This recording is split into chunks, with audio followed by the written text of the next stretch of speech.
Hey guys, this is Super Ty. I'm joined with Comic Book Brando. That would be me. And we're going to talk about all the cool books that are coming out tomorrow, October 11th. That's New Comic Book Day. Yeah. There's a lot of really cool stuff that we're going to be talking about, but as usual, if you guys want to chime in on the conversation, just leave a little comment and we will answer as quickly as possible. We love talking to you about comics. Yeah. It's probably one of my favorite things about here. It is one of my favorite things to do.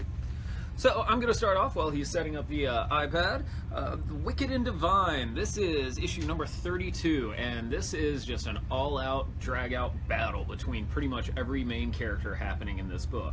I'm not going to tell you what happens because there's a lot that actually happens in this. There's a lot of not good things happening. As usual, it's a great book. You know, everybody likes it. It's fun. It's weird. It gets dark. Man, I really can't tell you anything about this story because just so much bad, awful, awesome things happen in it. Bad, awful, awesome. Yeah. But awesome. But awesome. 3 comments already. Already? Goodness. Already. Sam says, guys. Yo, guys. Oh, he said yo, guys first. Yo, guys. Yo, yes. Yeah. And Patrick says, what's up, guys? NCBD yet again. That's right. With a thumbs up. Hashtag NCBD. You can look up some of our fine recommendations. Yeah. And some of our not so fine recommendations. I'm known to, you know, not really talk well about things, as I just proved. Well, I was thinking more along like recommending some things that are more guilty pleasure-like. Oh, yeah. Most definitely. I will often recommend a guilty pleasure. Take your pleasures where you can, especially if it's in some creepy little book. What's the problem plaguing Gotham right now? A lot. The metal. Dark Knight's Metal number 3. So we have the continuation of the epic storyline that is just ravaging Gotham and the world and all of its heroes. Problems everywhere. You cannot defeat Barbatos. Or the Dark Knights. You just can't do it. Can Superman do it? Find out in this issue. Nice. Issue 6 of Dying in the Dead by Jonathan Hickman and Bodenheim.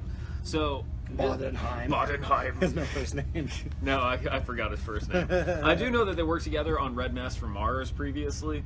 Ryan Bodenheim. So this series is half of it takes place in the present, half of it takes place in flashbacks about this ancient city with beings that have been around for millions and millions of years, and we are but fleas to them. So they just let us do whatever we want as long as we don't mess with them. And we're starting messing.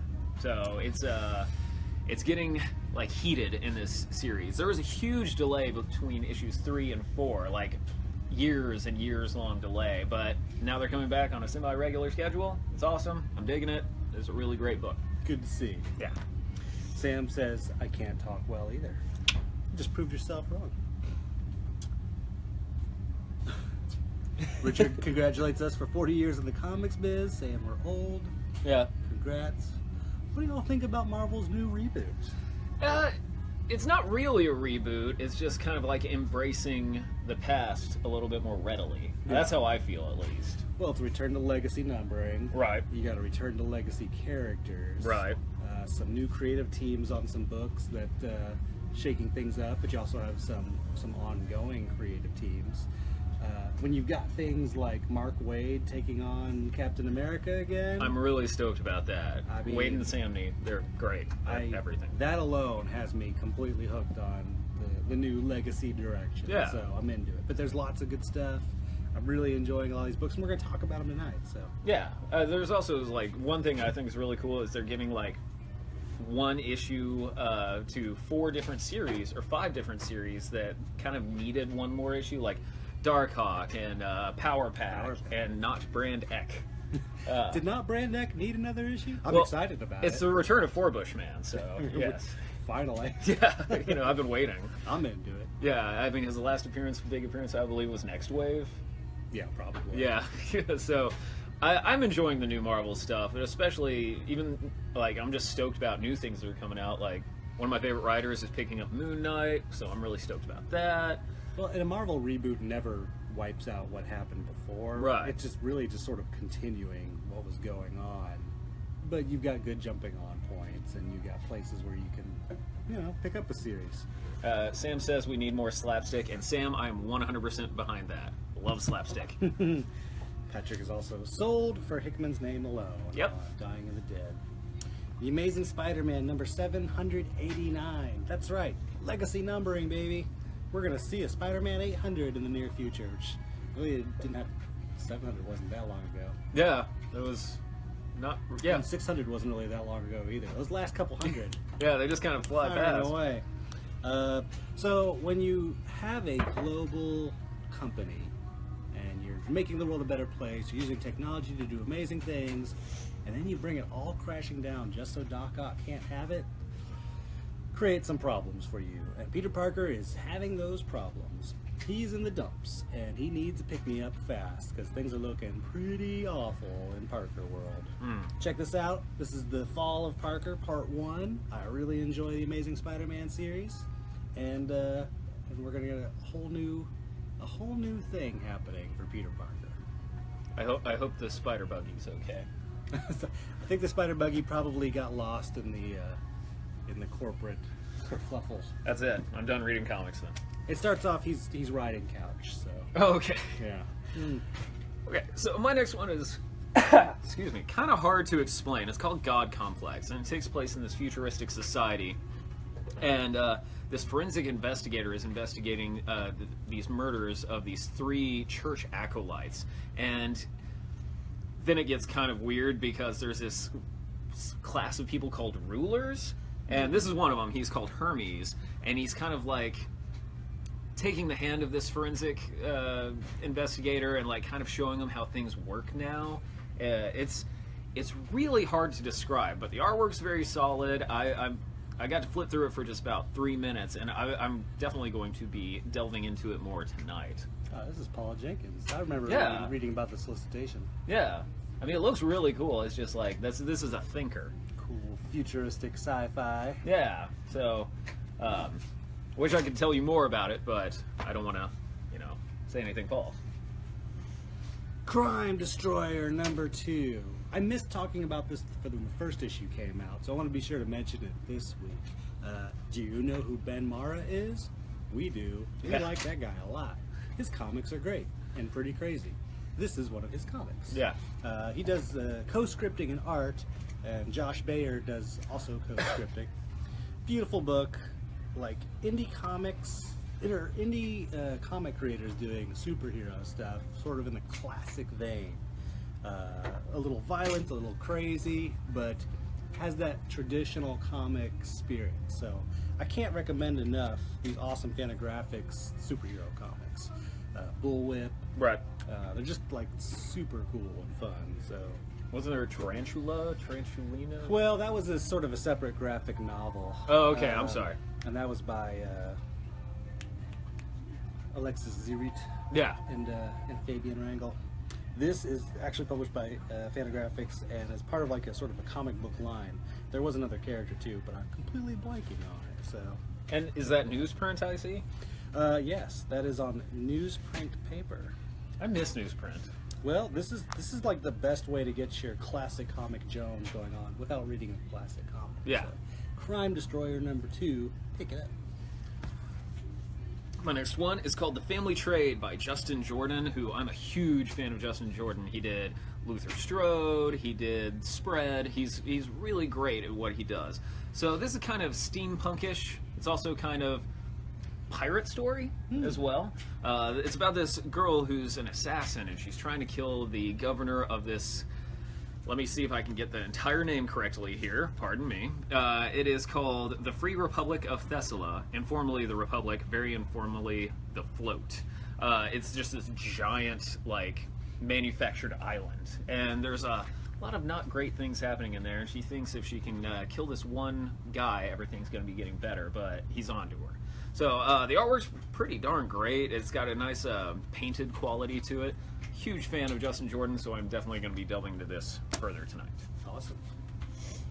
Detective Comics number 966. This is a weird storyline. What's going on? We got to see Tim Drake in the prison of Ozymandias last issue, and it ended up with him meeting a Batman. Not Ozymandias. Oz. Oz. Sorry. Yeah. Well, I was thrown also because I thought it was going to be that's right. Ozymandias. It was Oz's prison. Yeah. Pardon.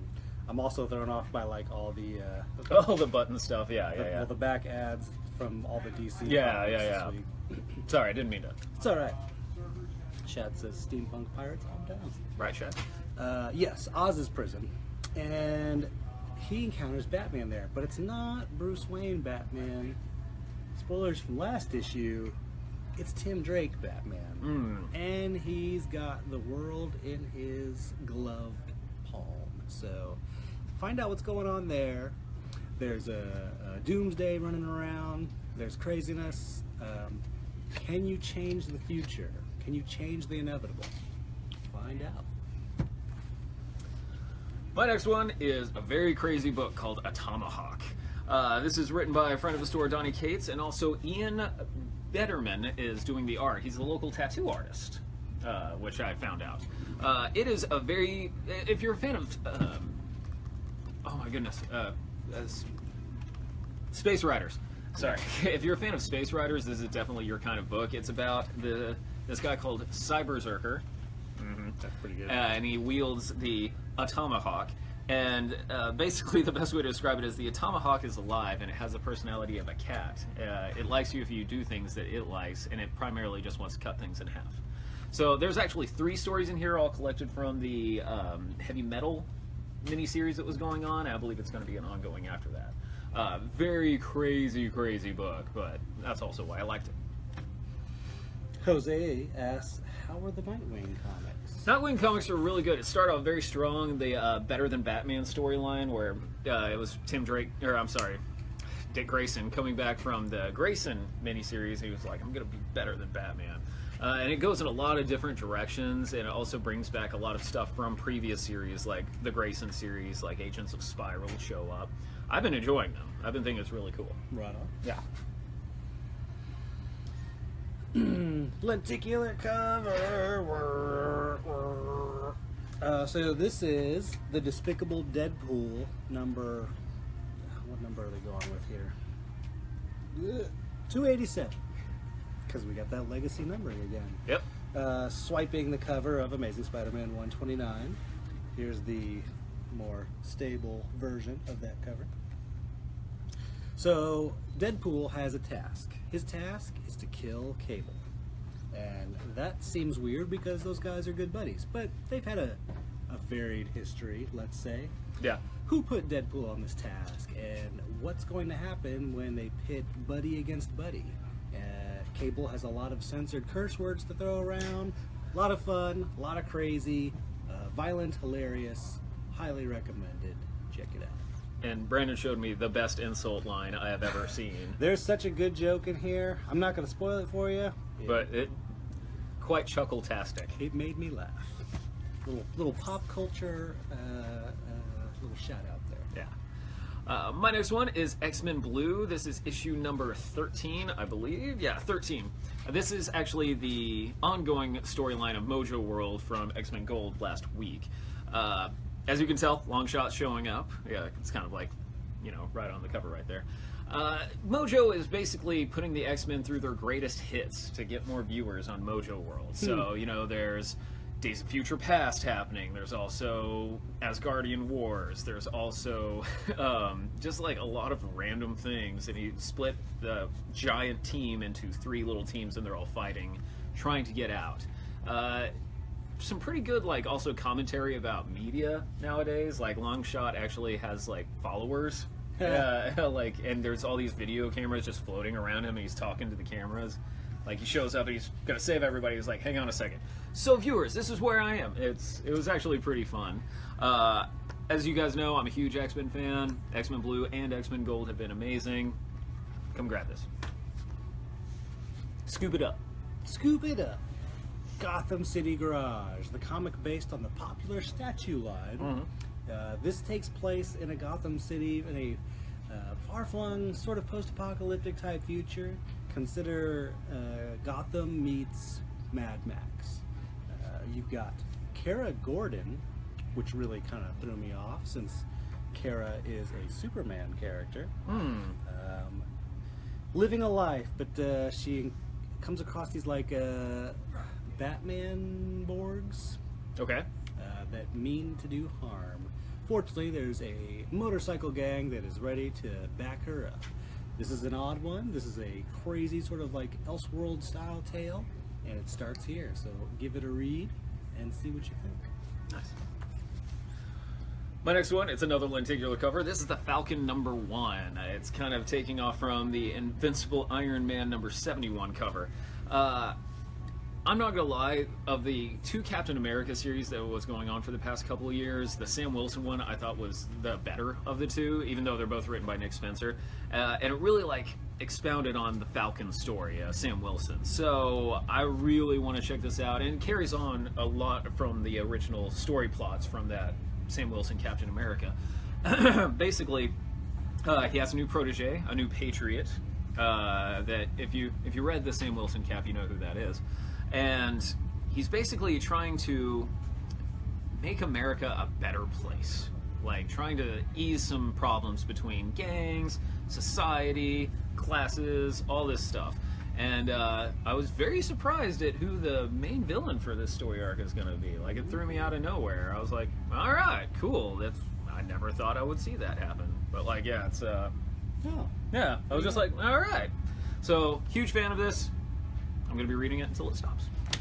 You know, as much as I've enjoyed him as Captain America, it feels good seeing him as Falcon again. Right, exactly. And, like, it addresses that a whole lot. He was like, I'm my own man, I need to be my own man, kind of thing.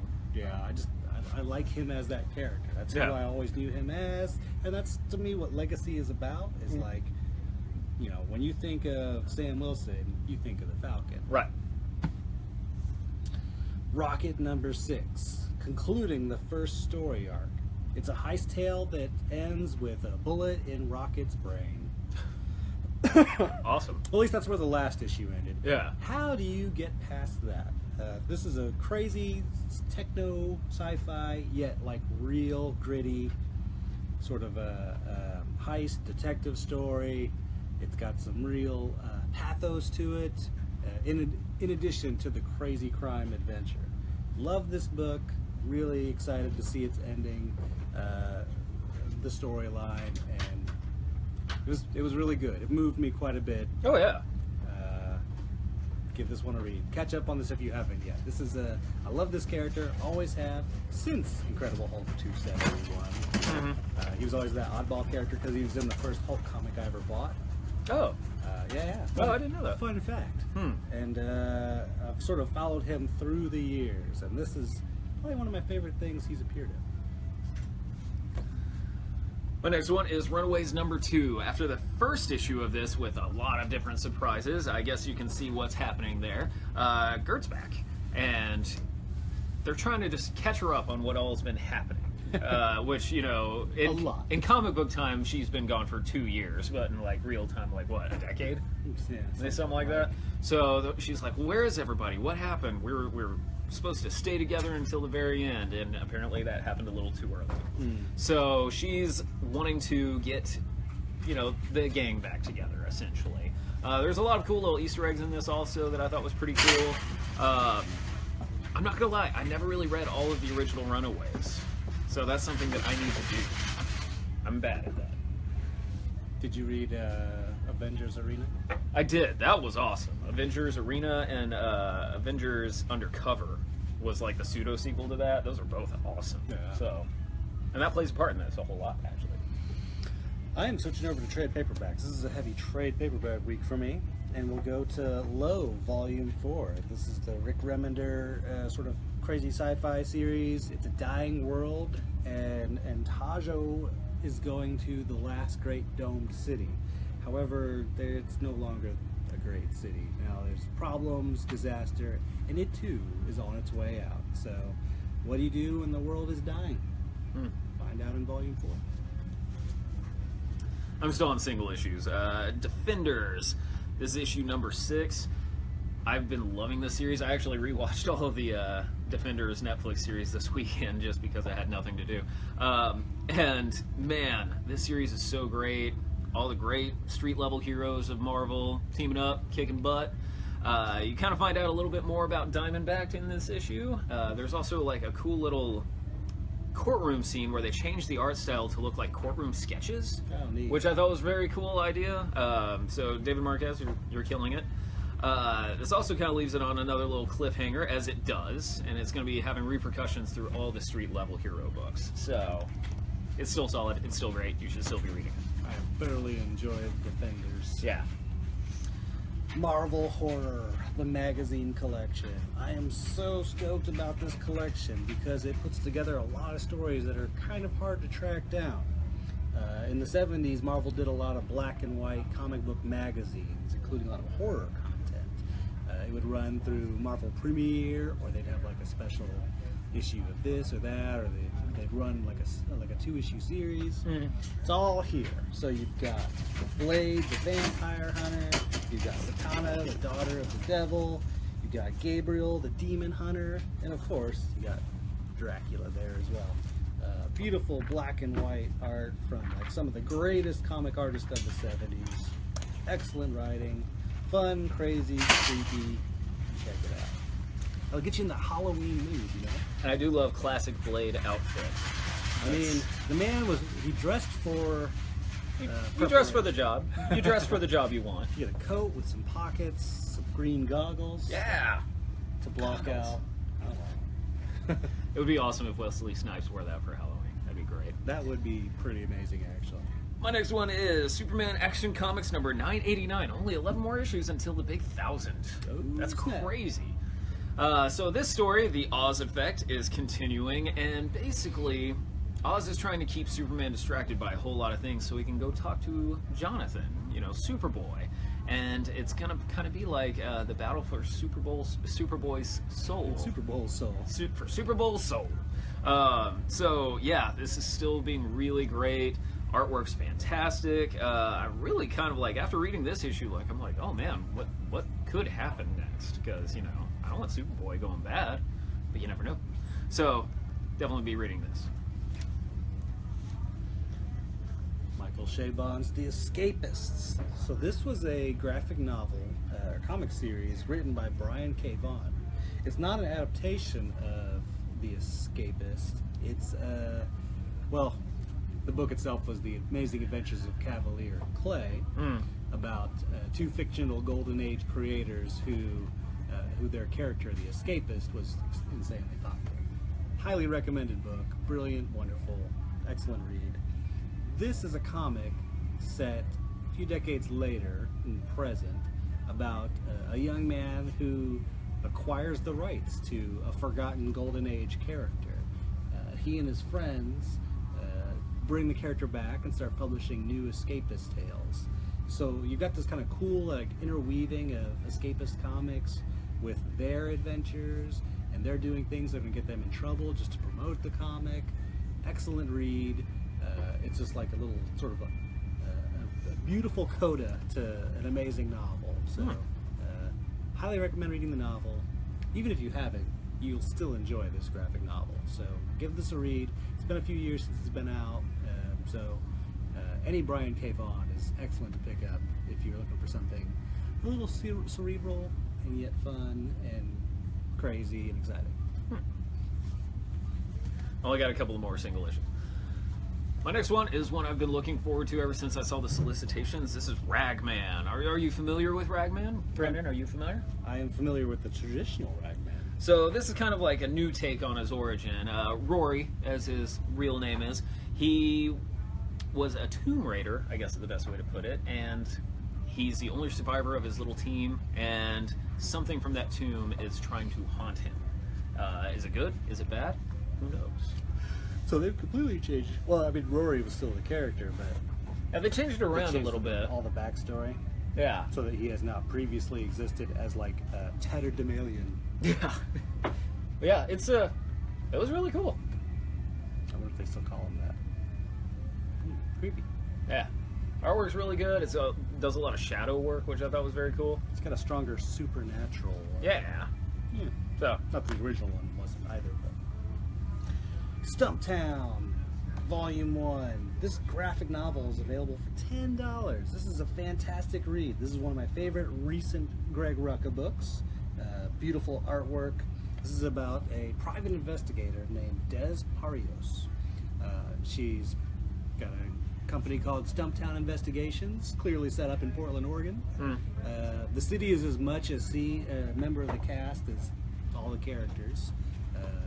She's in deep. She's got bad troubles because she owes a casino a lot of money. But she's going to be given like a ticket out of that debt if she retrieves the casino owner's granddaughter. okay. The name of this adventure is The Case of the Girl Who Took Her Shampoo But Left Her Mini. Awesome book. I loved Stumptown. Give it a read. Greg Rucka writes the best female characters. They're just so good. My last single issue is Mr. Miracle number 3. You know how great this book is. I don't really think I should have to talk too much about it, other than it's just fantastic and weird and dark and crazy, and the artwork's solid. Oh man, it's I can't say the actual term because this is a PG-13 show. A mind freak, if you will. Oh wow. Yeah. So Like Chris Angel. Yeah. Oh god. Who is also a magician and escape artist. See what I did? How weird. Yeah. You did that. Yeah. It's Unintentionally. It's like a black stone. A Houdini, if you will. So we're traveling a field of copper. So anyways, this series is awesome. It's issue number 3. You should pick it up if you haven't been reading it. We still got a lot of issue 2 and issue 1 second printings. If you're behind on it, I actually got somebody came in earlier today. I was like, oh, you haven't been reading this? No. Here you go. That book is berserko. Yeah. Pretty great. Rat Queens Volume 4. We're continuing this awesome fantasy series from Image Comics. Curtis Wiebe is the original writer, the original creator, and he's continuing the legacy, what's going on. We've got new art, and the artist is Owen Guiani. Fills the role perfectly, great at drawing characters' faces. Like, you really, they did a good job early on, like creating these characters that you really, care about, and they're pretty different and exciting and fun. And he's done a really good job of filling that role and making them, who we've come to know in the previous stories. So I like Rat Queens. Give it a read if you're looking for something a little bit different, a little bit hard drinking, a little bit brawling. Yeah. It's fun. And Goose Dragons. And Goose Dragons. That's when I saw that, I was like, okay, great, this is awesome. Definitely a thing that shows up. Super Sons Volume 1. This series kind of took everybody by surprise how great it was. I was like, oh cool, Superboy Robin, let's see what happens. But it's like a very solid, funny, fun book. Fun is the best way to describe it. Basically, Damian, Jonathan, they're not friends at all. But Batman and Superman are like, well, you're going to be friends. And, they just throw them together. And so you get to see them bounce off of each other a whole lot, both physically and verbally. And, yeah, spectacular series, fun, good for all ages, actually. It says, like, teen, but there's nothing in here that is, like, bad for kids, in my opinion, at least. So, super fun book. Overwatch Anthology Volume 1. This video game has been keeping people glued to their various computers, consoles, etc. for way too many hours deep into the night, having fun, doing crazy attacks, and what have you. Correct. This collects the first 12 issues of the digital comic put out by Blizzard Entertainment themselves. Dark Horse is putting this together, and it goes into the backstories of many of the most popular characters from the game. So we've always had, since this game came out, requests for Overwatch comics, and it turns out now they actually exist in a print medium. So you can get this book, get the story. It's a beautiful hardcover, nice little gloss character. Yeah. Awesome. 7 to Eternity, Volume 2, Ballad of Betrayal. So, if you're not familiar with this story, it's kind of dense, but basically, on this world, there's this character called the Mud King, and he will grant you your greatest wish as long as you allow him to enter your mind, and he can see through your eyes and hear through your ears. Everybody takes him up on this except for one family called the Osiris family, which is like actually the word Osiris is kind of like a cuss word on this world. So the main character, he's actually dying, and he's kind of contemplating like, oh, should I accept the offer and stay alive for my family, or should I keep my family's legacy going of us being strong-willed and not ever bowing a knee kind of thing. A lot of heartbreaking moments in this book. There's also a lot of gorgeous art. Jerome Pena teaming up with Rick Remender, like since their Uncanny X-Force days. It's a fantastic book. If you like Star Wars, this is for you. If you like Saga, this is for you. It's like sci-fi fantasy at its best. So, Volume 2. The Demon. This awesome collection follows up the beautiful Mr. Miracle collection of Jack Kirby's full series that came out a couple weeks ago. Yeah. I love the trade dress on these. These are like bright, colorful, shocking day glow colors. And of course they collect brilliant, amazing Jack Kirby DC stories. The Demon is the tale of Jason Blood, and he becomes this demonic creature from the time of Merlin. Super awesome, fun, weird. Everything that 70s Jack Kirby promises is totally delivered in The Demon, so give it a read. So, here's an idea. The Demon only talks and rhymes. I think a great thing for a nerdcore rapper to do is to basically just do an entire song of demon quotes. That would be pretty good. It'd be like hard to pull off, but I think it'd be pretty cool. I don't know if anyone would recognize it though. Well, that's how nerdcore you are. To prove it. When you really know what that song is all about. Yeah. My next one is Black Cloud Volume 1. This book is bananas, and dare I say nanners. So basically, you dare. I dare, man. Basically, there was a time when stories and reality were one thing. So, like, if you told a story, it would actually happen. But those days are gone, and the people that could weave these stories built a place where they can hang out freely and not have to worry about anything. And this girl is named Zelda. She actually can go between both places, and you know, it's kind of like a service that she provides for people.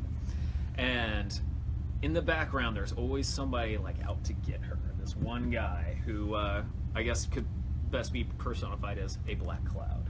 So I really dig it. The artwork gets very psychedelic, which is always very cool for me. Yeah, so if you want something a little different, a little like more classic Vertigo feel, you know, like just weird, this is the kind of book for you. Yeah. Jason Latour wrote it. From Fancy. Yeah. The Batman, The Flash, The Button. This is a fancy deluxe edition hardcover. You got a cool lenticular cover. Ooh. Yeah. This was the story that people were crazy excited about this year. It was a lot of fun. There's a lot of weirdness. It explores the strange smiley face button with the blood stain that Batman found in the Batcave. What? For those of us that read comics, that button is very familiar. The Watchmen. Yeah. And we get to find out not so much about the button, but they go on a journey that takes them through different times, different realities, and they're going to learn a little bit more. This also kind of sort of sets the stage for the metal, so I said the metal again. For metal, give it a read. This is a nice, cool edition. My next one is Animosity Volume 2. If you guys know me, I'm a huge fan of Aftershock comics, and this series is fantastic. If you're not familiar with it, basically animals wake up, and they are not happy with, you know, what we've been doing, like primarily eating them, or wearing their skin, stuff like that. So in this world, you know, chaos reigns in certain parts of the world, and this little girl and her bloodhound's just trying to get her to her brother that's on the other side of the country. So this is a little detour that happens. They go off to face the dragon, and once you discover what the dragon is, it's a really cool like 1-2 punch kind of thing that happens. Another very cool thing that happens in this issue is the world of Animosity which is like this little one-shot that came out not too long ago that kind of explains, hey, this is what's happening in Japan during the time, or this is what's happening in Kazakhstan, or Idaho. So, very good series. They do an excellent job of world building in this series, so it's awesome. Love it. Angel says I'm late, but hello. Hey, Angel. Hello, Angel. All right. All right. This is one of my favorite comics of all time. This is Justice League International. This mighty tome, this incredible omnibus, collects Justice League 1 through 6, Justice League International 7 through 25, Justice League America 26 through 30. That is going to be most of, I guess it's really like the first half of the Keith Giffen, J.M. DeMatteis run. Mm-hmm. It also has Justice League Annual 1, Justice League International Annual 2 and 3, Justice League Europe 1 through 6, and Suicide Squad 13. Look at that amazing cover. Is that Brian Brian Boland that did that? That is, I am pretty sure that's got to be Kevin Maguire. I mean, he did all the covers. Yeah, that's definitely Kevin Maguire. That famous cover, which was basically like, no, not even that, because a couple of those characters weren't even there. But Guy Gardner up front, yeah, characters around him. This is one of the funniest comics of all time. And to think of Justice League as a funny comic is, almost unthinkable. But in the late '80s, it was hilarious. We get to learn about Martian Manhunter's love of Oreo cookies. Right. We get to see Batman knock out Guy Gardner with a single punch. We get to see Lobo and Guy Gardner go at it back and forth. The introduction of Fire and Ice as major characters in the DCU. Awesome. Top favorite. If you ask me one of my favorite runs of all time, that's always going to come to mind. So now you can have it in one massive book until Volume 2 comes out. Then you'll have like a whole shelf of greatness. Yeah. Tomes. My last one, as always, is the Sidekick Special of the week, and this is Siege, New Avengers. Brian Michael Bendis worked on New Avengers for quite some time, and this is kind of the finale of everything. All the plot threads kind of meet together.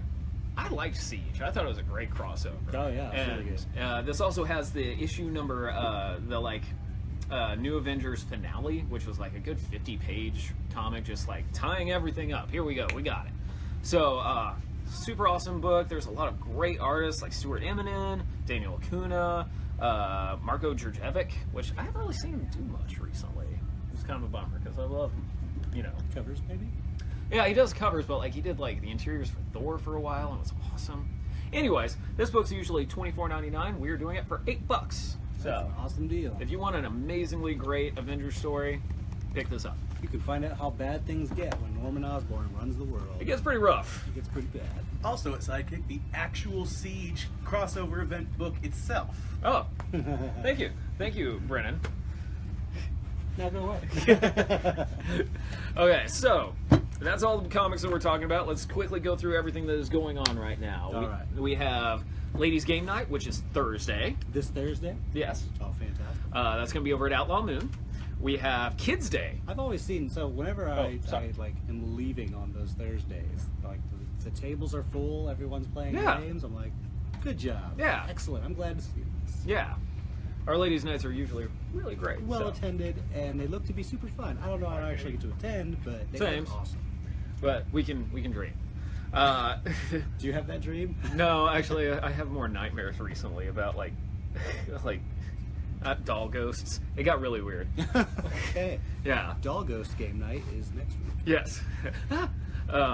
We also have Kids Day, which is this Saturday. This Saturday. This Saturday, the 14th, is Kids Day. We're having an artist and a writer come in for a book signing. I can't say the entire name of the book because it's like very tongue twister-ish, but it looks awesome. What else? We're going to have some cosplayers here to take pictures. Usual Kids Day stuff. Fun kid stuff. Yeah. Thrown by comic book dad, Dan Rucker. So, yeah. He's an expert. He is an expert. Kids himself and is a teacher and knows how to provide comics as a medium to the younger audience. Yeah. So what do you got? Let's see, what have I got going on? Tonight we're playing Dungeons and Dragons over at Outlaw Moon, and we'll be live streaming that over on that Facebook page, Outlaw Moon Games. It'll be fun. They're hanging out with the Frost Giant, a nice one, Okay. a good guy. They'll probably get themselves into trouble. It happens. What else is going on? We've got some Magic League on Wednesday. We got Friday Night Magic on Friday. I'm putting together a new commander deck. It's a pirate deck. Arr. Other than that, we've just survived the 40 days of sales. Yep. Ended yesterday. Let me tell you, man, I'm worn out. not having that day off, I'm Yeah, same. a little worn out. Yeah. Next Sunday, I'll be sleeping in. Next Sunday, I'm going to be on a boat in the middle of the Gulf of Mexico. It's going to be awesome. Oh, well, you win. Yeah. I'll just be in my bed. Well, actually, next Sunday, I'm going to be driving to Galveston get at on 7 in the morning, then getting on the boat. So It'll be worth it for the relaxation you have later. yeah. You got anything else? I think that's most everything. Come by Saturday night, 7:30 to 10. We play games over at Outlaw Moon. We have a lot of fun. I try out new games. We play classic games. This month, the next couple Saturdays, next 3 or 4 Saturdays, haunted games, Ooh. spooky games, Spooktacular games. monster games. The Saturday before Halloween, I'll be bringing a special game that we don't sell at the store, but I've had for many years. One of my all-time favorites, a mystery, scary game, but one of the best ever. Cool.